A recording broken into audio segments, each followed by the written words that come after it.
Welcome back to part 6 of how the did we get here. Let's talk about the Iran hostage crisis. So it's early 79 and President Jimmy Carter is trying super hard to build diplomatic relations with the new head of Iran, the Islamic Republic of Iran, Ayatollah Khomeini. Things took a turn when the President of the United States decides to give entry to the Shah of Iran for medical reasons. Ayatollahs didn't like that so much. In the eyes of anti-Shah protesters, this was the straw that broke the camel's back.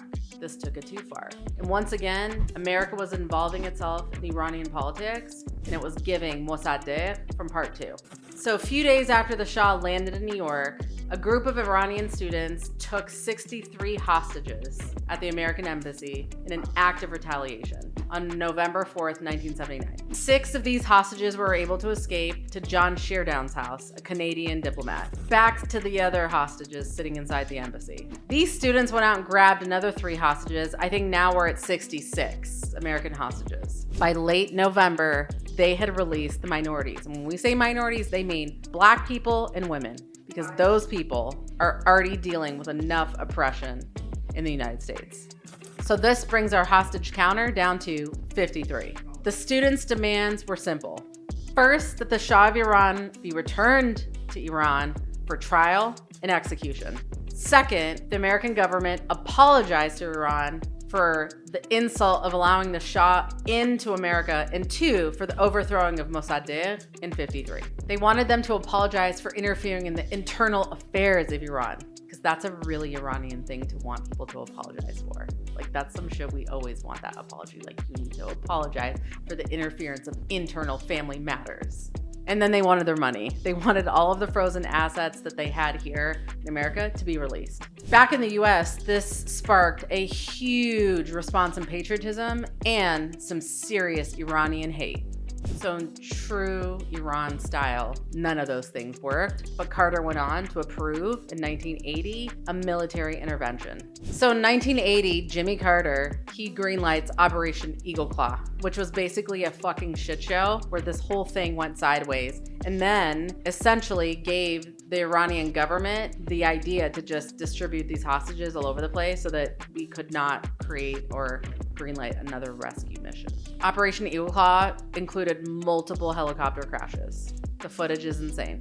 The Iranian government created the most amazing propaganda. What life was like for these hostages. Everyone was having Christmas and Christmas cookies and making holiday cards, trying to portray that this was actually a luxury getaway for these hostages, hosted by the Islamic Republic of Iran. They were guests of the Islamic Republic, specifically the Ayatollah Khomeini in Iran. So, shocker, not really. These hostages have come forward since being released, talked about being bound, being tortured, isolation, solitary confinement, and all kinds of emotional and mental torture. They were also dealing with fake execution scenarios and often Russian roulette. Conditions were so miserable that 2 tried to unalive themselves, 1 went on a hunger strike, and the 3rd one was so ill that he had to be released due to medical conditions. This brings our hostage counter down to 52. Another twist of events is that it was an election year that year in America, and Jimmy Carter was getting pummeled by Ronald Reagan, who basically had no issue shoving in his face his poor management of Iran. And by no surprise, Ronald Reagan won by a landslide. And Republicans also gained control of the Senate for the first time since 1954.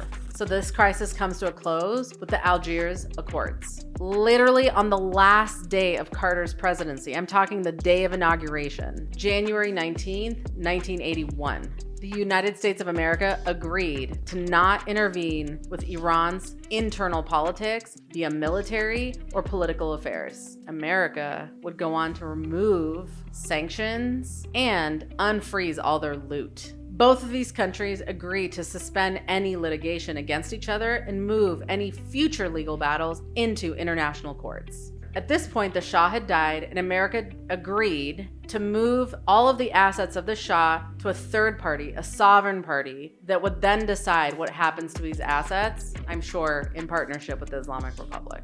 So for all this, Iran would pay back all debts to institutions in the United States and return all the hostages. These former business partners, allies, have not had diplomatic relations since 1980. Both countries know how to hold a grudge. So next time on How the Fuck Did We Get Here, the people of Iran fight for their freedom. Again, this time fighting a theocratic dictator.